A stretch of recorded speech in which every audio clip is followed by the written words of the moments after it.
So 3 pulley systems: fixed, movable, and combined, also known as our block and tackle. In a fixed pulley, you pull down to bring the load up. You are working with gravity. It's easier to pull down than to lift up. There is no mechanical advantage.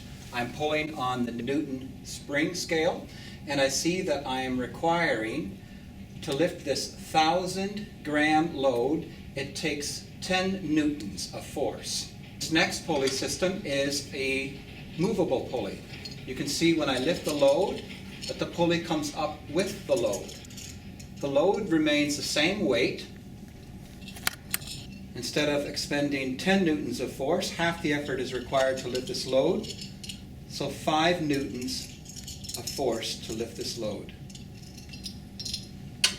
In our final pulley system, this is a combined pulley system, also called a block and tackle.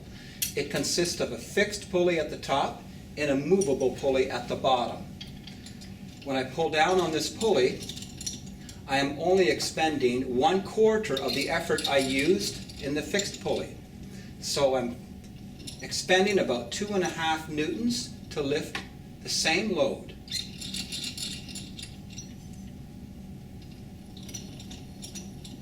However, there is a trade-off.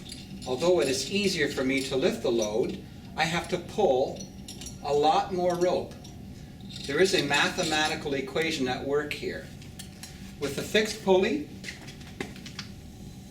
there is no mechanical advantage. I'm only changing the direction. I have to pull the pulley down about 1.5 feet to raise the bottle about 1.5 feet. In the second pulley system, half the effort, but I have to pull the bottle up twice as much to reach the same height. 5 newtons of force instead of 10. In our combined pulley system, the block and tackle, I have to raise the rope 4 times as much, but it's only 1/4 of the original effort. 2.5 newtons of force as opposed to 10.